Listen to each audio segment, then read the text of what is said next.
Muy bienvenidos de nuevo a este espacio de estudio, lectura de la Biblia, comenzando una nueva serie, como ya fue anunciada. Durante 13 capítulos, seguidos en el tiempo, iremos analizando aspectos fundamentales del llamado Evangelio de Marcos. Una nueva oportunidad de poder entrar en el mundo de lo que Dios había preparado desde la eternidad para cada uno de nosotros. Marcos, la buena noticia para una comunidad que habría en cualquier lugar del Imperio Romano, posiblemente en la ciudad del Imperio, posiblemente en Roma. Vamos a compartir momentos especiales a través del tiempo, donde vamos a ir, como os decía, analizando, leyendo, compartiendo. Y ya te invito desde aquí a que hagas planes para poder compartir estos momentos especiales en la Biblia hoy, fundamento de esta serie. El Evangelio tiene su propia forma de empezar. Ninguno de los cuatro Evangelios comienza de la misma forma. Y por eso el Evangelio de Marcos vamos a intentar contextualizarlo, llegar a un momento especial donde sepamos dónde comenzó su explicación el autor inspirado. Un texto precioso que vamos a intentar recordar a lo largo del programa de hoy, 1:14, cuando entraron o entregaron a Juan. Jesús se fue a Galilea a proclamar de parte de Dios la buena noticia, diciendo: se ha cumplido el tiempo, ya ha llegado el reino de Dios, y un llamado a la regeneración de todos aquellos creyentes que viviendo en Galilea eran religiosos, habían nacido de la promesa de Abraham, tenían una descendencia y un futuro como pueblo, pensaban ellos. Por lo tanto, vamos a introducirnos en esta idea. ¿Cómo comienza el Evangelio? Una parte importante de nuestra reflexión. Dice: orígenes de la buena noticia. Buena noticia, evidencia, literalmente el premio por las gratas noticias, una idea preciosa de Jesús, el Mesías, el ungido. La primera reflexión que hacemos tiene que ver con la primera palabra, la que hemos traducido por orígenes. Al no llevar el artículo, pues hay quien piensa, yo me sumo a esa idea, que es el título del libro. Es decir, así comenzó, sería el título del punto de vista del pensamiento hebreo, más o menos como el libro de Génesis, en principio, y después viene toda una descripción. ¿eh? Eh, por lo tanto, así comenzó la buena noticia, la evidencia de la grata noticia de Dios sobre Jesús, el Mesías. La expresión hijo de Dios, no existe la certeza en los estudios filológicos sobre el libro de que apareciera en este versículo. Eso no quiere decir que no aparezca después, porque lo que es cierto es que la Reina Valera o el texto Receptus sí que la añade, pero vamos simplemente a comentar que en principio hay muy pocas probabilidades de que esa expresión apareciera. El lector del libro de Marcos, en particular, aunque podía extenderse a cualquier otro concepto, debería de comenzar a leer haciendo una diferencia esencial, fundamental. En primer lugar, una cosa es el Evangelio y otra cosa muy distinta son los Evangelios. Ya hemos definido qué es Evangelio en la diapositiva anterior Y ahora vamos a entrar a uno de los cuatro. Es decir, una visión de esa gran noticia de felicidad para el ser humano vista desde la perspectiva de un lector original y un autor del libro. El Evangelio forma parte de ese Evangelio eterno anunciado tanto en la Torá como en los profetas. Es Jesús y su ministerio en favor de la humanidad.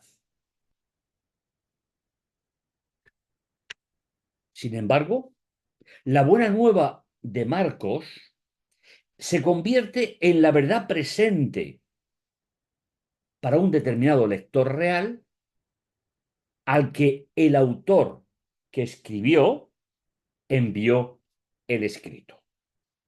Es decir, aquella comunidad a la cual fue dirigida este escrito no está delimitada en el texto, se convierte en su verdad presente. Porque como ya hemos dicho en infinidad de ocasiones, cualquier libro bíblico no nace de la nada, sino que nace siempre de un diálogo entre el autor y el destinatario. Las preguntas las pone el primer lector y la respuesta, de forma inspirada, evitando el error, la va a redactar el que escribe, en este caso, Marcos. Por lo tanto, esa verdad presente es inspirada e histórica y estará enmarcada, como hemos comentado, en la realidad del lector real, la comunidad posiblemente en Roma, expresando sus necesidades para conocer la buena noticia eterna, es decir, la figura de Jesús en sus propias necesidades. Me parece apropiado comenzar la serie de esta manera. De hecho, los lectores avispados podrán comparar qué se dice en muchas ocasiones en los otros evangelios sobre estos mismos acontecimientos y veréis que hay una gran variedad de matices, de expresiones que no son iguales en los evangelios. Todos inspirados, pero verdad presente para una comunidad determinada o un grupo de personas determinadas. Durante la lectura del libro no perderemos de vista esta realidad. El libro de Marcos es una visión inspirada particular del ministerio de Jesús a través de los ojos del lector real, como hemos dicho, es el que plantea las necesidades a partir del año 40 más o menos. Podemos llegar hasta un poco más allá. Hay diferentes planteamientos, pero hay particularidades en los libros bíblicos que no son necesidad para aquella época, aunque lo sean para nosotros. Y por lo tanto, los textos guardan un silencio intencionado. El autor no se identifica en el libro. Su nombre lo tomaremos como una hipótesis posiblemente la más real y que no tengo ningún problema en aceptarla, partiendo del contexto del primer siglo. Para que un libro, en este caso de los evangelios, fuese aceptado en la comunidad, tenía que ser discípulo de Jesús o haber vivido en el entorno. Con lo cual, nos parece muy lógico aceptar la idea de que estamos hablando de Marcos, el autor, influenciado para algunos autores modernos por Pedro en su Evangelio. Debió ser apóstol y de reconocido nombre entre los destinatarios, lo que hizo innecesario su identificación, que por cierto no es una novedad en la Biblia. Hay muchísimos libros que no se identifica directamente al autor. El lector moderno, es decir, tú y yo, no deberíamos de olvidar en ningún momento que en la época en la que se escribió este texto no existía la necesidad actual de la firma de los documentos originales. Eso es algo muy moderno muy actual, o por lo menos ha llevado un proceso histórico muy largo hasta llegar a nuestra concepción moderna, indispensable para que un documento tenga validez. ¿Eh? Mantendré, por lo tanto, la hipótesis, como os decía, no totalmente comprobada, pero no, no eliminando muchísimas posibilidades de que Marcos sea su autor. Y comenzamos. La primera parte vamos a ver la que tiene que ver con Marcos capítulo 1 del 2 hasta el 8. El mensajero, el que va a anunciar la venida del Mesías y cómo la va a anunciar. Como buen escritor bíblico, como hebreo de la época, la justificación de los textos a través del sistema midrásico de selección de citas de la gran primera parte de la Biblia es el comienzo de este libro. Es puramente una estrategia literaria conocida por Jesús, conocida por los apóstoles y utilizada por toda la literatura rabínica. Conforme está escrito por el profeta Isaías, voy a enviar a mi mensajero delante de ti, el que ha de preparar tu camino. Voz que clama en el desierto, preparad el camino del Señor, enderezad sus sendas. El sentido de camino aquí es muy claro. Es un sentido puramente semita. ¿Eh? El camino es la forma de vivir la relación con Dios. Durante casi todo el primer siglo se llamó a los seguidores de Jesús los del camino. Por tanto, preparad el camino del Señor para enderezar las sendas. Apareció Juan bautizando. El término baptizo no permite nada más que sumergir completamente el cuerpo de la persona adulta en el agua. Otras tradiciones se separaron justamente de esta idea. Bautizando en el desierto. Y esa palabra, como en el resto de la Biblia, no suele hacer referencia a un tórrido desierto, como se suele entender en una lectura superficial, sino un lugar no colonizado. ¿Eh? Incluso ese término que tenéis en pantalla significa praderas o espacios naturales. Con lo cual, lo que tenemos certeza es que le permitía estar en soledad y vivir de una manera más o menos normal, no en un tórrido desierto, como suele plantearse a través de los siglos.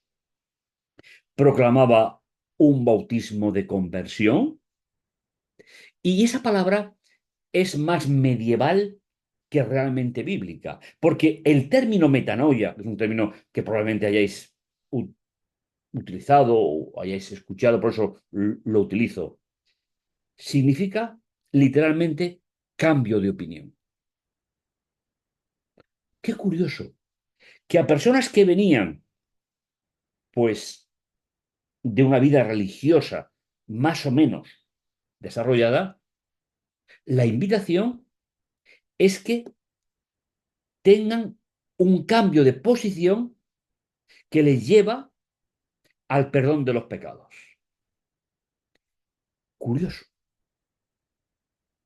Tal vez estamos hablando de personas que pensaban que la ley podía tener un peso mayor que el que la escritura le otorga.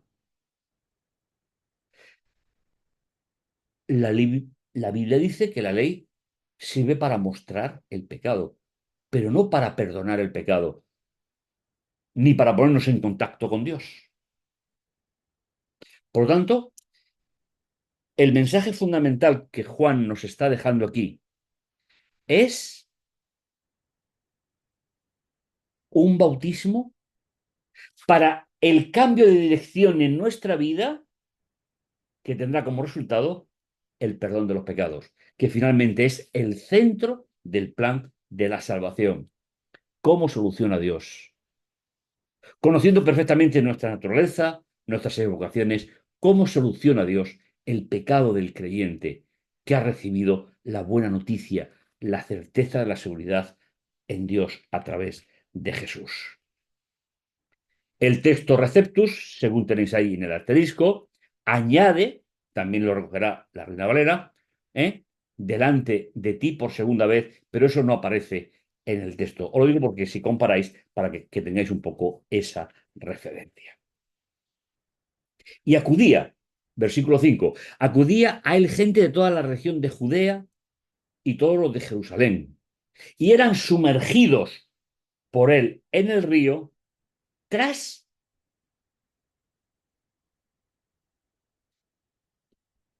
la promesa, el consentimiento a Dios, la confesión, como una especie de acuse de recibo. Es una idea que me gusta muchísimo. Eran bautizados por él como un acuse de recibo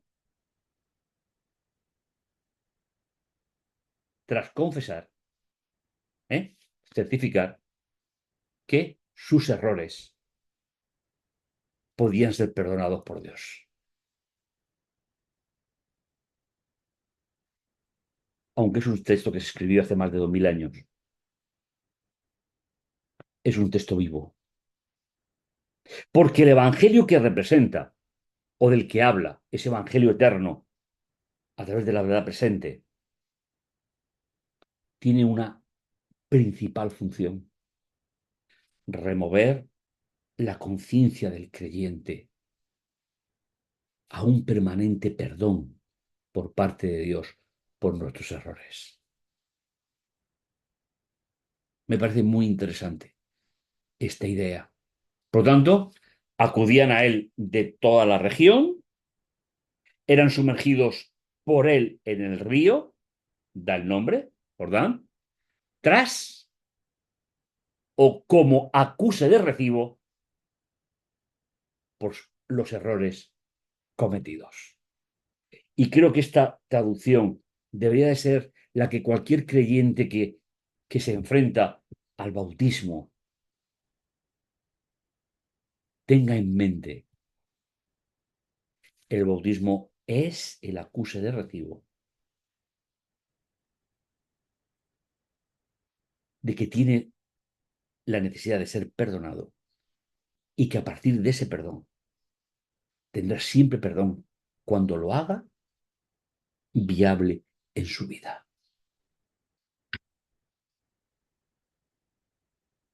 Dato anecdótico, el versículo 6, Juan llevaba un vestido de piel de camello, literalmente podría ser de hilo de camello, y comía saltamontes, permitido en Levítico 11, es decir, los insectos que tienen, aparte de sus patas, dos patas para impulsarse. Eso está en Levítico 11, por lo tanto era totalmente legal en la primera alianza y en la segunda. Y comía miel silvestre, miel salvaje, posiblemente encontrada entre pequeños recovecos de las rocas donde las abejas no comercializadas o no dirigidas por un apicultor hacían su lugar para donde producir su miel. Y proclamaba en voz alta, anunciaba, mencionaba públicamente: detrás de mí viene uno que es más fuerte, poderoso, potente que yo,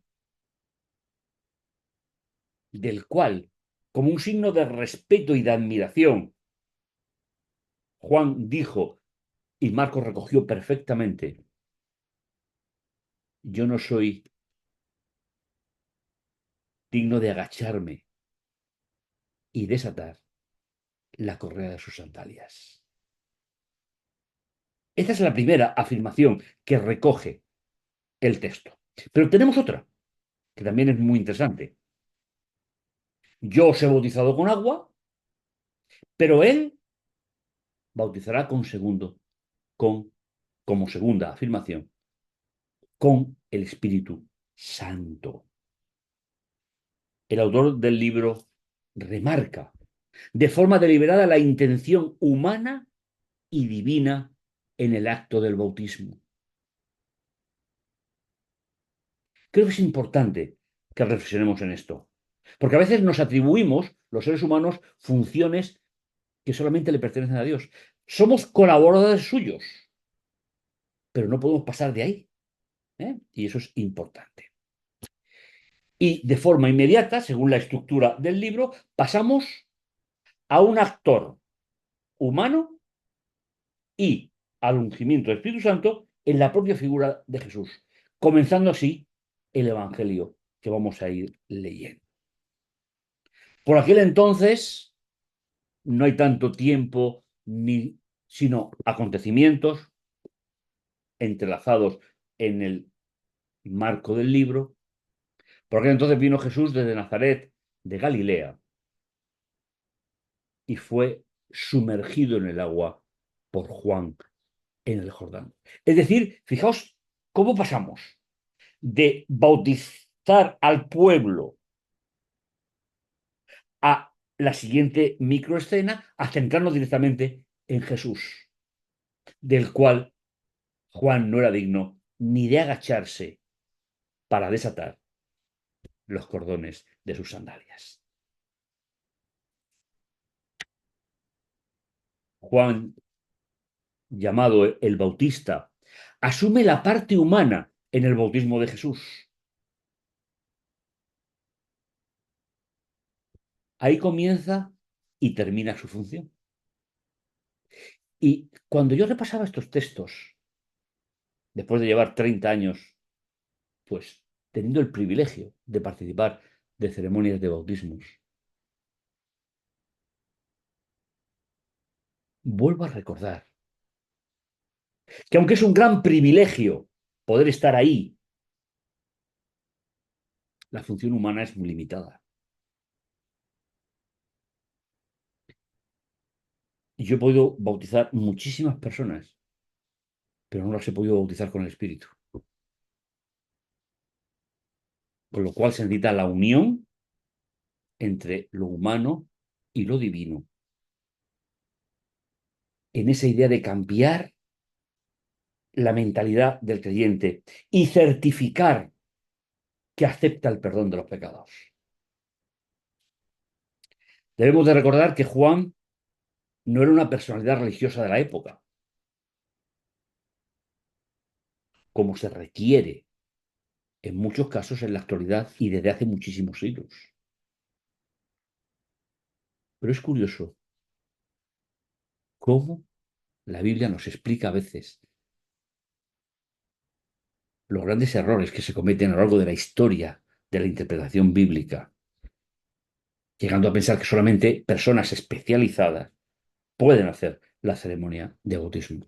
En ciertas religiones sí, de la cristiandad, por su propia teología, pero Juan no representa, el bautista no representa a una casta ni a un grupo religioso con funciones determinadas ni en la sinagoga ni en el templo. Con lo cual, me parece importante que la persona humana desaparezca lo antes posible de la escena para que sea el Espíritu Santo el que termine de realizar la acción. Cuando salió del agua y entramos en el segundo aspecto, se abrieron los cielos y el Espíritu, a través de una parábola a modo de paloma, bajó y se puso sobre él. Juan había terminado su función. Y hay una declaración institucional desde el cielo. Ahora sí. Aunque no aparecía en el versículo 1, como hemos visto, pero entonces oyó una voz que venía de los cielos. Tú eres mi hijo amado, en ti me complazco. Mi hijo amado. Esa expresión, hijo amado, hijo de Dios, es una expresión que se va a utilizar en el Evangelio y en los otros también, en la función de Jesús como representante de la deidad. Porque aunque él estaba en el periodo de la encarnación, donde no ejerció nunca su divinidad, nunca dejó de ser parte de ella. Por eso, la declaración institucional de que es hijo de Dios nos está hablando de que es el representante de Dios en el plan de salvación para nosotros. La segunda mención es su bautismo por el Espíritu. Hijo amado, fijaos algunas definiciones preciosas del término, sobre todo, querido de forma inteligente por el Padre. No un amor, es decir, un amor con proyecto. O dicho de otra manera, un amor que surge del proyecto de Dios para tu salvación y la mía. El gran mensaje del Evangelio. La gran necesidad que tiene el ser humano es reconocer, y eso se encarga el Evangelio eterno, que necesita salvación. Por tanto, hijo que es querido por el Padre en función al propósito para el cual vino a este mundo. La siguiente parte de nuestro itinerario tiene que ver con la tentación de Jesús. ¿Sabéis? Un texto escueto, pequeño. A continuación, sin marcar un tiempo, sino una secuencia, el mismo espíritu que le había sido derramado sobre él a modo de paloma, lo empujó al desierto, permaneciendo allí 40 días y siendo tentado por Satanás. Y fijaos lo que decíamos antes de que no era una zona tórrida, estaba entre los animales del campo, con lo cual tenía que haber vida, y los ángeles servían. Y el término servir, de donde viene el término diácono, diaconeo, significa, por ejemplo, atender a alguien en una mesa, por ejemplo, y servir en general, tanto literal como figuradamente. Y es la función que se le otorga en la tentación de Jesús y en otros contextos a los ángeles. Los ángeles no hacen nada que no reciban por orden divina. Y allí pasó 40 días. En comparación con otros evangelios, el autor del libro es muy escueto en la mención de la tentación de Jesús. Esta es una característica propia del segundo evangelio. Le gusta mucho poner frases que son casi esquemáticas, casi cabeceras de una noticia. Pero como los otros autores, el texto ratifica, aunque sea muy corto, que la tentación no nace. Y quiero hacer hincapié en esto porque es un tópico que hay que repetir sistemáticamente. La tentación no nace, como en nuestro caso, de nuestra naturaleza caída, sino que Jesús tiene que ser tentado desde el exterior, como lo fue Adán y Eva. En nuestro caso, hay que estudiarlo de otra manera. Y creo que el texto, no lo he puesto porque está fuera del Evangelio, pero el texto más claro es el que aparece en el primer capítulo de Santiago. La tentación de Adán y Eva y de Jesús es exterior. La tentación del que tiene que ser salvado a través del plan de salvación nace de su propia naturaleza. Caída. A imagen de Adán y Eva caídos. Y Jesús comienza su ministerio. Después de la tentación, ¿veis? El esquema es muy parecido a otros evangelios, pero tiene su propia naturaleza, su propia frescura. ¿Eh?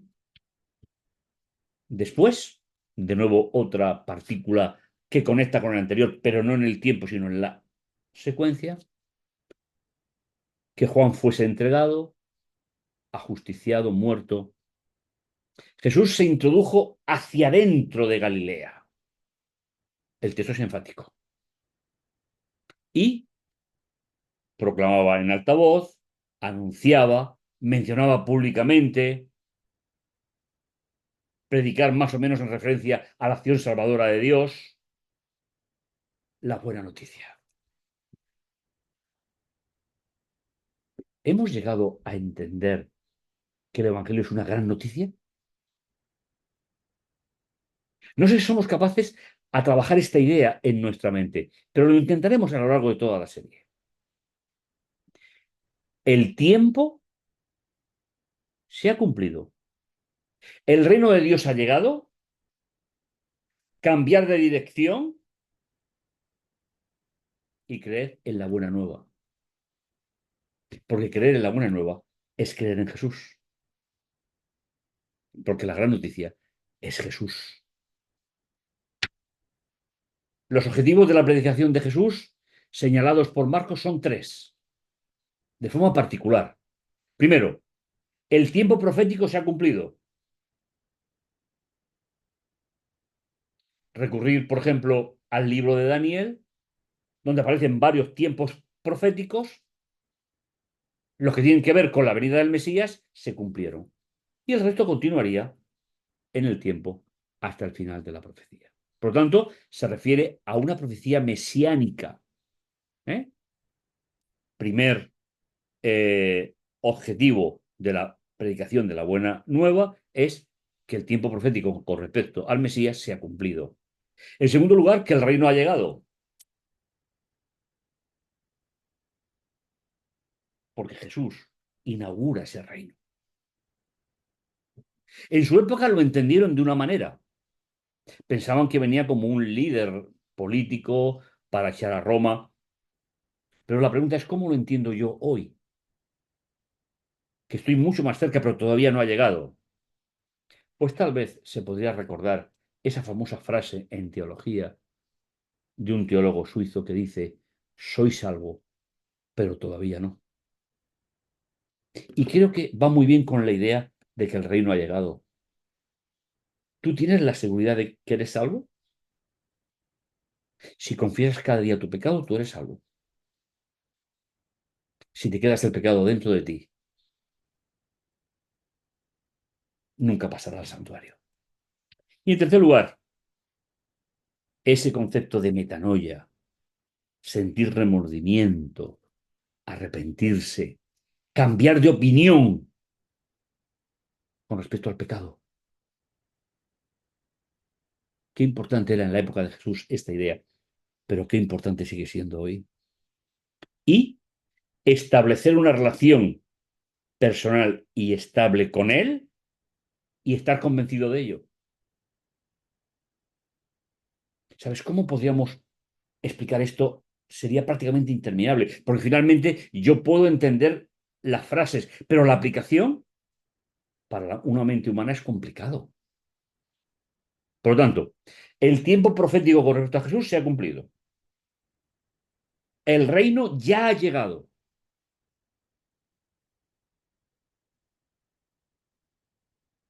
Y en tercer lugar, un llamamiento general. Tienes que sentir remordimiento por tu pecado. No perderte en ello, que es lo que a veces nos pasa. Y cambiar de opinión con respecto al pecado.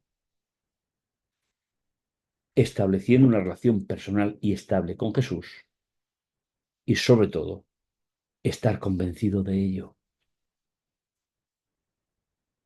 Así va a resumir Marcos los tres principios básicos del Evangelio de Jesús.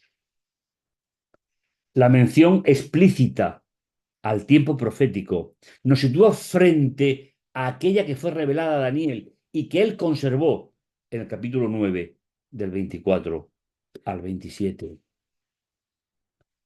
que como es bien conocido, es la profecía que permite conocer el desarrollo de todos los tiempos proféticos del libro.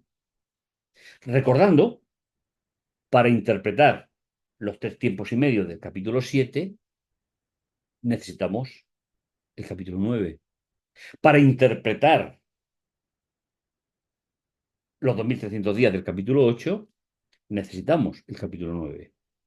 Y para interpretar los 3 tiempos del capítulo 12 de Daniel, necesitamos la profecía de las 70 semanas. Y qué curioso que sea la profecía propiamente del Mesías, mientras que las otras son la profecía de lo que va contra Dios. Simplemente, a modo de resumen, desde que la orden para reconstruir Jerusalén en el año 457 a.C., porque 70 semanas están determinadas sobre tu pueblo y la ciudad, llegamos a una fecha que es irrevocable en la Escritura. Se hará cesar el sacrificio y la ofrenda, año 31. Ungir al Santo de los Santos. Si la profecía termina en el año 34, donde se cumplen las 70 semanas completas, la última semana, a la mitad, Jesús inaugurará el proceso de perdón en el santuario celestial, el definitivo. Y si me permites, vuelvo a una idea que me parece muy relevante con la cual termino. ¿Cuáles son los 3 grandes conceptos del reino de Dios descrito por Marcos? Primero, el tiempo profético con relación a Jesús se cumplió en su vida dentro de las 70 semanas. El reino está ya entre nosotros. Por lo tanto, soy salvo con la seguridad plena, aunque tengo que esperar. Y en tercer lugar, un llamado al sentir remordimiento por el pecado y a cambiar de opinión sobre el pecado, estableciendo una relación personal con Jesús y estar convencido de ello. Y creo que es la mejor síntesis para el Evangelio que nos va a explicar en este escrito tan importante de la Biblia. Es mi deseo para ti, mi deseo para mí mismo, que seamos cuidadosos, que nuestra vida se ponga en manos de ese proyecto de Dios. Y como me gusta pensar, yo no tengo otra solución para el pecado. La solución tiene que venir de fuera de mí. Si yo soy el problema, no puedo ser la solución. Que el Señor te bendiga, que el Señor te guarde. Y no olvides, tenemos un compromiso de hacer 13 capítulos de este precioso tema. Que el Señor te bendiga y que el Señor te guarde. Nos encontramos en el siguiente programa. No nos faltes.